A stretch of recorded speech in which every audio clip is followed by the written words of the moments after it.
When Ethan was a child, learning felt natural to him. He didn't think of it as studying. He thought of it as curiosity. He would sit on the floor with old books, broken radios, and random notebooks filled with drawings and questions. He wanted to know why things worked the way they did. His parents noticed this early, but as life grew busier, school became less about curiosity and more about grades, deadlines, and pressure. By the time Ethan reached college, education no longer felt exciting. It felt heavy. He memorized facts, passed exams, and forgot most of what he learned soon after. Like many students, he believed education had an expiration date. Once you graduate, learning slows down. Once you get a job, your brain settles. Once you grow older, change becomes difficult. That belief followed him into adulthood.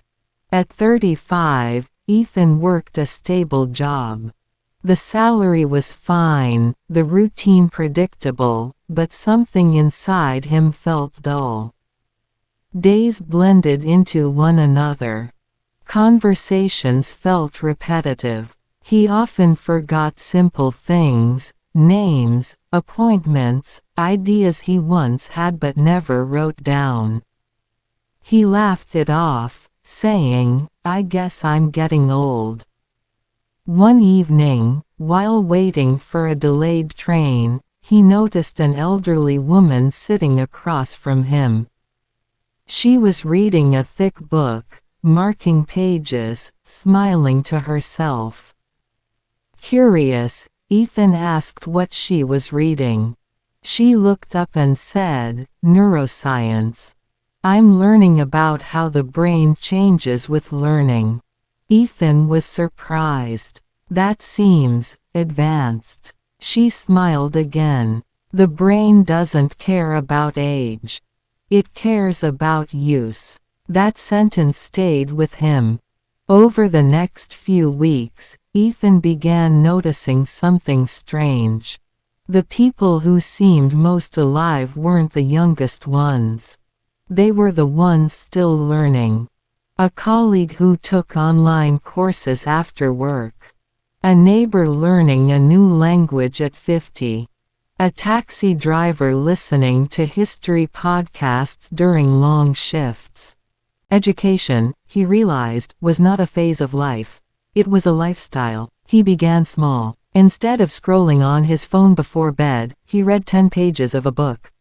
At first, it felt difficult. His attention wandered. His mind resisted, but slowly, something shifted. Words started to flow more easily. Ideas connected again. His brain felt awake. He signed up for a free online course, not because it would help his career, but because it interested him. There were no grades, no pressure. Just learning. He struggled at first, but the struggle felt good. It reminded him that growth always begins with discomfort. Education started changing the way he saw the world. He began asking better questions. Instead of accepting information, he analyzed it. Instead of reacting emotionally, he paused and thought critically. Learning gave him clarity. It sharpened his judgment. It taught him patience. One day, his manager noticed a change. Ethan spoke with more confidence.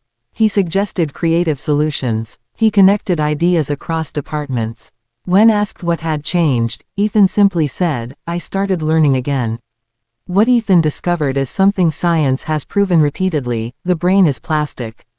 It reshapes itself based on how we use it. Education is not about collecting degrees, it is about building neural connections. Every time you learn something new, your brain grows stronger.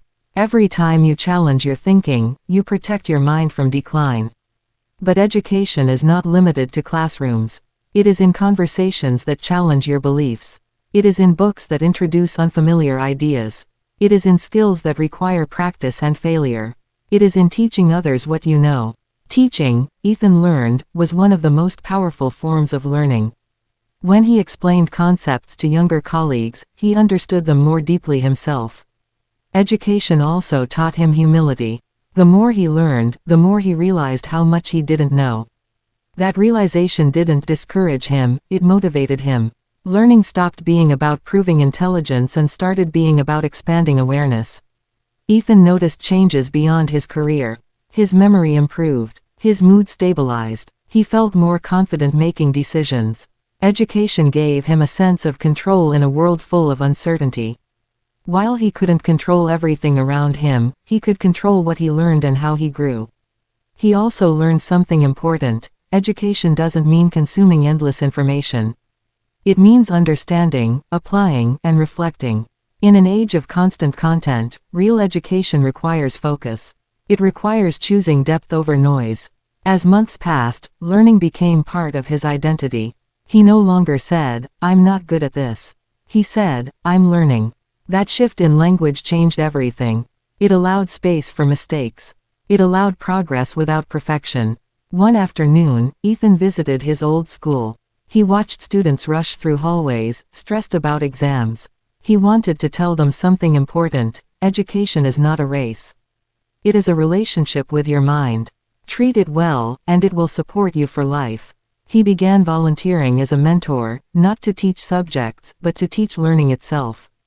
He encouraged students to stay curious beyond grades, to read outside their syllabus, to ask questions that don't have immediate answers. He told them, the most dangerous thing you can believe is that learning ends. Education, he explained, protects you from mental stagnation. It keeps you adaptable in a changing world. It helps you understand others instead of fearing differences. It gives you tools to think, not just instructions to follow. Years later, Ethan was no longer afraid of aging. His body grew older, yes, but his mind felt young. Not because he avoided time, but because he stayed engaged with growth. He still remembered the woman at the train station. He never saw her again, but her words shaped his life. The brain doesn't care about age. It cares about use. Education is not preparation for life. Education is life. It is the habit of learning, unlearning, and relearning. It is the courage to admit ignorance and the discipline to seek understanding. It is the choice to grow, even when comfort invites you to stop. And as long as a person keeps learning, their story is never finished.